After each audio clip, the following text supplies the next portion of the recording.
Right, so the reason why I'm passionate about co-living is because, well, to begin with, I was working in I come from Montreal, right, and I was working a regular job, and I could travel like something like two weeks a year, and it wasn't enough for me. And I decided I wanted more freedom, wanted to be able to travel more, so I built an online company. And once that I had that online company, it worked pretty well. I have a little remote team, and we started to travel.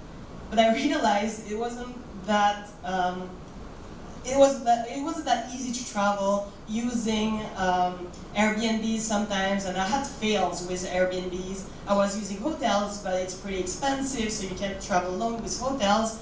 And then you would use sometimes co-working space, but each time I moved to look for a co-working space, you know, it's a hassle. Like you have to look for a plane, you have to look for a place to stay and a co-working space. And one day, someone told me about co-living. I was like, oh, where? That sounds cool. And I tried it, and I instantly fell in love with the concept of co-living because it was just so convenient. I just arrived somewhere, and then there's a place to stay. I can work there. It's very efficient. If I have a meeting at midnight, which is common, like if you're from North America and you're in Asia, your meetings would likely be at 10 midnight. So I loved the concept. So because I loved it so much, I decided to research on it. So first thing, I decided to look a little bit what's going on in the hotel industry, because that would be the industry that is the older and the closest to co-living. It's accommodation, right? So I talked to a bunch of people working in the hotel industry and asked them about like, how it works, what's important for you, if you have like advice, what would you tell me to do? And one thing that I came up with, like the conclusion of all these talks was location, location, location. So every people that I taught working in the hotel industry were like, what we do is like, we study the location and then we would put the hotel, like I'm talking about the big hotel industry, right? Like deltas, like big hotels. Like, so what's important is where your hotel is situated, and then you'll have clients. Then I quickly went to Airbnb, like Airbnb business a little bit like more recent, and started to speak with property management from Airbnb.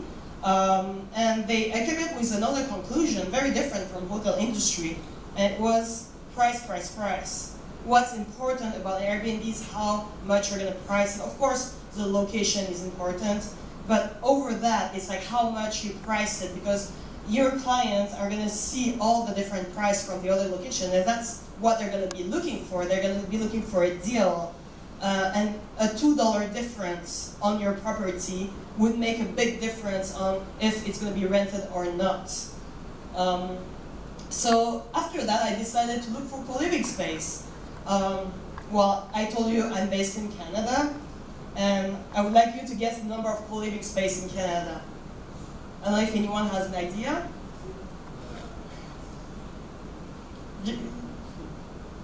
Give me a number. 5? 20? 0.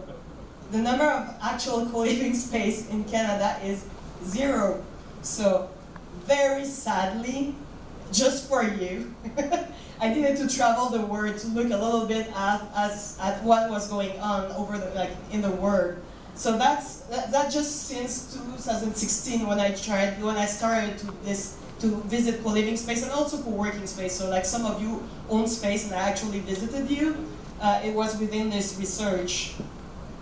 So from that, I decided to do a little case study for you. So I did visit a lot of co-living space, but I'm going to talk about 4 of them because otherwise I would go for the whole day. One that I'm going to talk about is Selena. So Selena, I really wanted to bring it up to you because if you are gonna, or if you own a co-living space, you need to know about them, but chances are that you don't. I don't know, who ever heard about Selena? You did? So there have, maybe, I don't know how many right now because it's growing so fast, but they have like 20 locations, mostly in South America, and they get their money from WeWork. So they're growing the WeWork style, like one new location every 2 weeks, so you really have to know about them. They don't call themselves co-living, that is why we don't have access to that much information, but they actually have hostel, hotel, and co-working facility in each Selena. They're going to grow in Europe, and then eventually in Asia. And HQ Austin is in North America, in Austin. It used to be a hostel that became a co-living space, so they said. Then there is Rome, that probably most of you know, yeah, and Tech Farm that are in Stockholm. So it's like 4 places that I'm going to talk about a little bit more today. First, I said I'm going to talk about the location. So each time I would go to a co-living space, I wanted to judge like how the location is. So for me, a fantastic location means it's near the main attractions, it has great design, great comfort, it's very well equipped, it has a great co-working space, and it's easy to book too. So for me, this is a fantastic location, and like the lowest you are, you would be like far from main attraction, it's far from transportation, not very convenient for me. I put my co-living space on it, and Rome would be the one with the best location, and HQ Austin was a little bit far from the city, so I needed to walk for something like 30 minutes to get in Austin, or to take a bus, but then there was not really night bus, it was in a shady area, so you don't really want to walk there at 3 a.m. So it was so-so, and Tech Farm and Selina would be in the middle. Tech Farm having a very great spot there in downtown Stockholm. Selina, it depends on the location, they have several, but the one I tried was nice, very well situated, but actually I didn't like the space itself. My room was the tiniest, so small, I didn't even have a place to put my laptop. And it wasn't a bunk bed, it was actually a room. So important considerations about location when you speak about co-living, and which is different from hotel industry or from working space, is that your competition is worldwide. Your clientele are most likely digital nomads like me. You can have local people, but also digital nomads. We have, like, because I'm considering myself as one, we have the choice of living anywhere. So when I'm gonna look for a place to live, I'm gonna look at the cost of living, the weather, everything. So it's not like you arrive somewhere and you look for a place. It's like, I'm just looking for anywhere I could be in the world. So you have to consider it when you actually pick your location. And in terms of local competition, you don't just compete with Airbnb, with other co-living spaces, but also with the combos. Like a classic one is I rent an Airbnb, and then I would work in coffee shops, in libraries, in co-working spaces. So co-working spaces are actually a competition to co-living spaces. Then the price, to me, a cheap price, because I can't put a number, because depending on where you are in the world, the pricing can be different. But a cheap price is a local, like similar to local rental price for a long-term lease. A moderate price would be kind of Airbnb pricing, and then the expensive would be like hotel pricing, or more expensive than a hotel.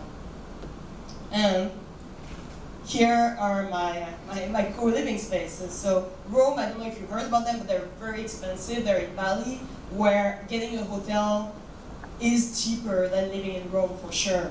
So they're not good in terms of price. HQ Austin, Selina too are moderate, like Airbnb pricing, a little bit higher than Airbnb, that's why you see them that low. And Tech Farm is actually very similar to renting a little studio in Stockholm, where the real estate is very expensive.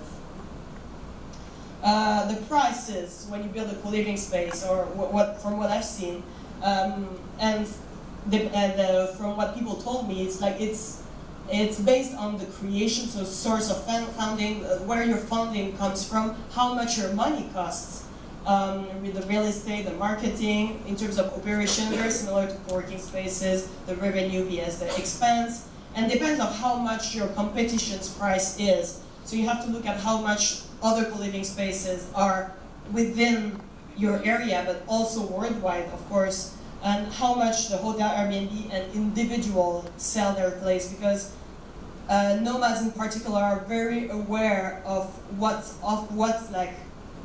which offer exists in the gray zones. So not officially, they will have groups like Digital Nomads, and like in Montreal there's like Digital Nomads Montreal. There's a very strong one in Chiang Mai where people exchange addresses, or they say like I have a room to rent. So you have to be aware of this price. Now about the price, did I forget something?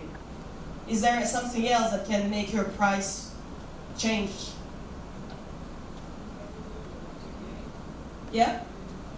What it includes, yeah, exactly. So what does it include? So depending on like what kind of location you get, what it includes. And also, perceived value of community and location. So they don't just pay for what they get, or what they get for free, or what kind of room they have, but also for a perceived value of, let's say an example, community. So I told you Rome was expensive, but the reason why people still pay in Rome Valley for like 4 times as much as they would pay for a regular place in Bali is because they perceive the community as having a very good value. So that's one of the things that can make your price fluctuate. Same thing for the location. If you live in Bali, you know like which location are considered as great or not. But if you're a foreigner, you might not know. So it's possible that, like if you say you're in Ubud, it's enough. People don't need to know that you're downtown Ubud, right, in Bali. So that's how the price would change that's how the prices would be justified. And then, community, I won't talk about it a lot because most of you run co-working space, you know about it. So for me, great community means I live there, I love the community, I made long-term friendships, and a bad community is like, I felt like in a hostel, I don't see the difference, I don't even know why they call it a co-living space, which was the case. When I lived in HK Austin, it was basically living in a hotel. I was like, why did they call that a co-living space, right? Whereas Tech Farm, Selena has kind of a decent, moderate community. they have moderate, what I call screening, so people applying to stay there. And Rome has a pretty interesting community and actually made friends that I kept after staying in Rome. And there was really great community managers, were maybe one of their secrets too. So in conclusion of that, I don't know if you've ever seen this graph. Have you ever seen that? Price, quality, speed, yeah? What it represents. Yeah? In project management, or so in terms of a product or a service, it's 3 values that are important. So price, quality, and speed. And I've seen that when I was in business school, and it blew my mind when my teachers said that, and I tried to hack it and I couldn't. But the fact is, you can't have all 3 of them. Yeah, exactly, you can have 2, not 3. So that's pretty interesting. It means if you're good quality and your service is quick, you can have price.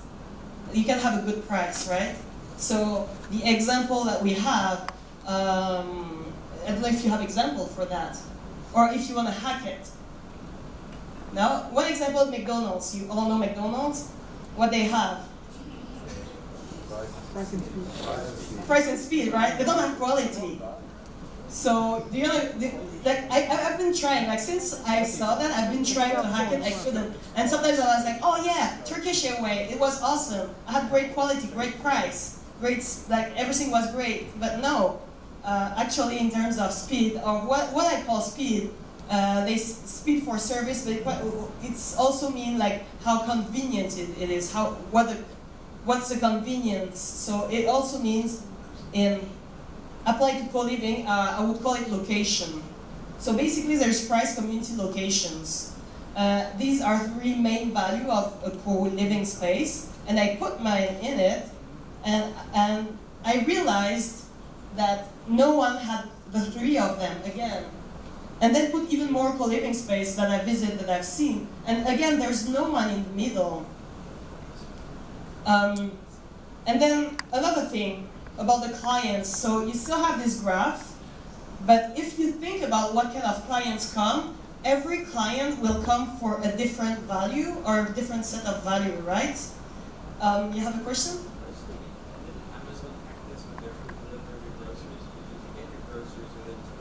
Yeah. Okay. I have an answer. Like I don't know about this exact service. Can you but repeat the one question? way. Can you repeat the question? Sorry, I was just trying to hack this thing because you're saying that That's interesting. Didn't Amazon hack it? Because in Singapore now we get Amazon Prime, so you get your groceries same as a supermarket, same brand, same quality within 2 hours of ordering, and at a price that's pretty much the same. So doesn't that offer all three in one? Okay, so I have an answer for you. I don't know about Amazon like this particular service of Amazon. The one that is very similar is Uber, right? So you get a taxi for cheaper and same or even best quality than a taxi driver, and like everything's perfect. But I was like, oh, that's a hack. Like in Montreal, Uber is cheaper, but with the same or even better service than taxi driver. And actually, it didn't work for long, because it was cheaper until they started paying taxes. And then the price became the regular taxi price. So in fact, it's possible to have the three of them, but most likely it's going to move towards something. And Uber, the problem was they were not legal. They're not paying the same, their expense weren't the same than the regular business, so that's why that happened. So I can't answer for you, but the chances is that if you have three of them at one point, if your service is that, let's say you provide a service, if it's cheap, it's awesome, and it's fast, you're going to get so many clients, so that at one point you're going to raise your price or you're going to become slower, right? So it's kind of a logic. I'm still trying to hack it, though. But yeah, so in terms of services, there's different clients. I won't go through all of them, but for sure, if your price are cheaper, you might attract backpacker. If your location is great, you might attract more touristy kind of clients. If your community is great, maybe more single people who are looking for a community, whereas you would see the couples somewhere where the location is great, but they don't need as much community. So from all these observations, I would like to finish with 3 advices that came from these observations. So first thing would be pick 2. Because myself, it's been 2 years I'm trying to start a co-living space, and one of the reasons it's so long is because I wish I had a cheap price for an awesome service in a perfect location. And you can look for that forever. It's just like it's a never-ending story. Whereas if you pick 2 of them, it's actually possible to launch quickly because it's feasible. Whereas the other one is an ideal. Of course, it's great to have ideals, but in a practical way, it's nice.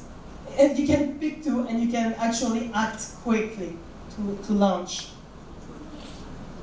Oh, which one you pick? That's an interesting question. I pick.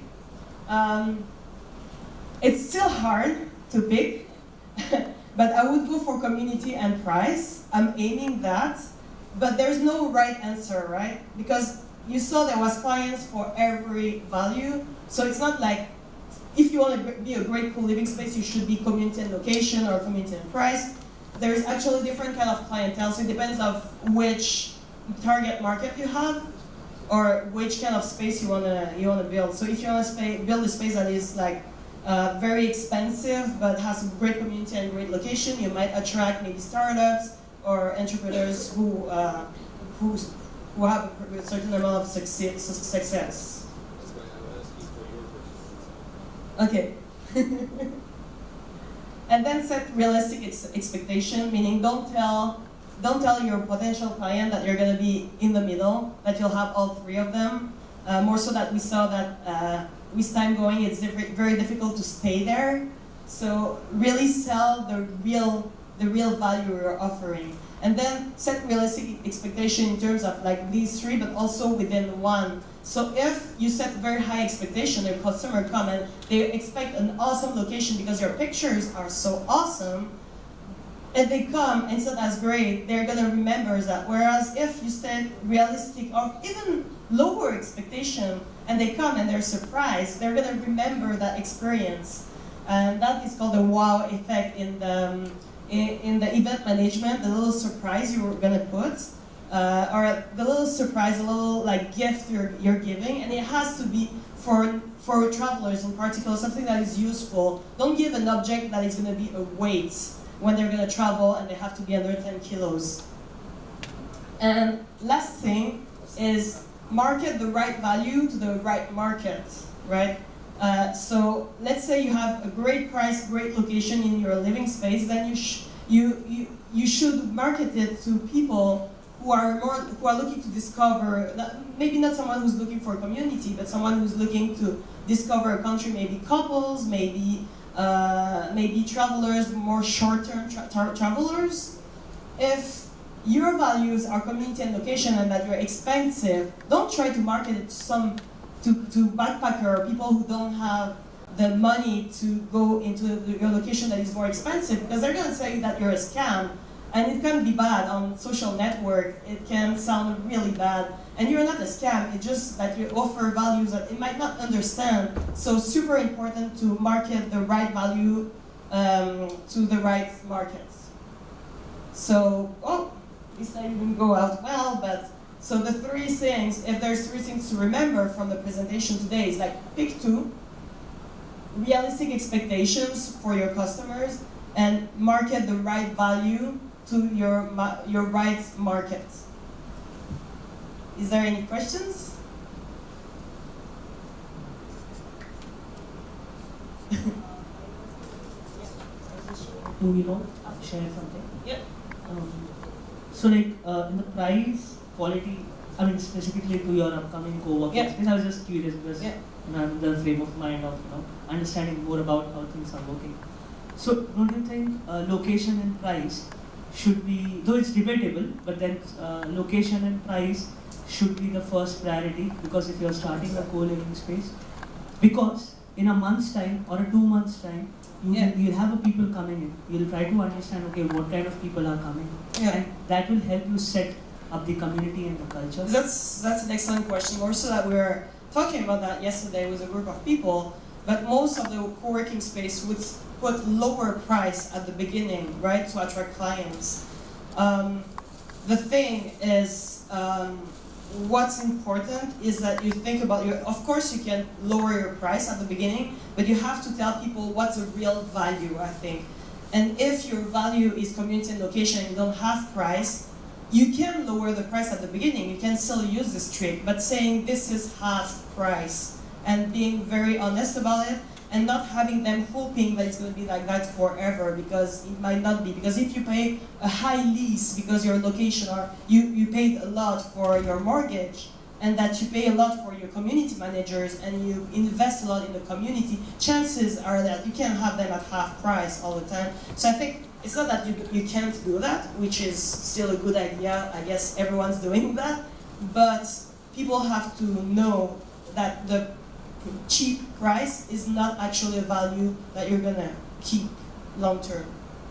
Yeah, thank you. No problem. Also, a little bit more information is that I got lots of information from traveling and visiting the space, but you can also go to Facebook pages, groups about co-living. There's lots of information given on them. There's a bunch of groups that started. Media started to talk a lot about about co-living space, and one that I like a lot is DZEEM, D-E-Z-E-M. Yeah, they talk about co-living a lot, and they put lots of pictures too, so it's nice. You can kind of travel through their articles, so I love them. So you can take a look at Forbes too, who talk about that. Ask your competitor. I've been traveling around telling people that I'm going to open a co-living space, and no one was like, no, don't come to me. I don't want to answer. Like, they were all super open. Okay, let me come, let me eat for free. No one let me stay for free yet. But I had a really great relationship with these people, and I kept this relationship because the competitors are not just competitors, but other collaborators for me. The more co-living space there is, the easiest for me it's going to be to market it, more so that in Canada it's very new, so I'm telling everyone what co-living is. Mentorship can be interesting. Clients, of course, super important to ask your client what they want. And there's also a few consultants. I think there might be some in the room. I don't know if you want to raise your hands. Is there? Maybe not today. But I know in CU Asia, there's some consultants who are specialized so that you can meet to ask for a few questions. But if you need speed, quality and speed, you might have to pay for it. But I know there's some consultants that you can meet. So that's pretty much it. I don't know if we have any other questions. Could you go back just a couple of slides? Which one? Won't show any competitors, but is it? No. Okay, so this is not scientific, right? It's just me going in the space or talking to people owning this space and asking them questions. Most of them I lived in, but yeah. And it's my very personal experience. And today the talk is really like from a customer experience. So if you have any questions also about what we want, what we like as digital nomads, you can ask too if you have to open a space. No questions? All right. So thank you.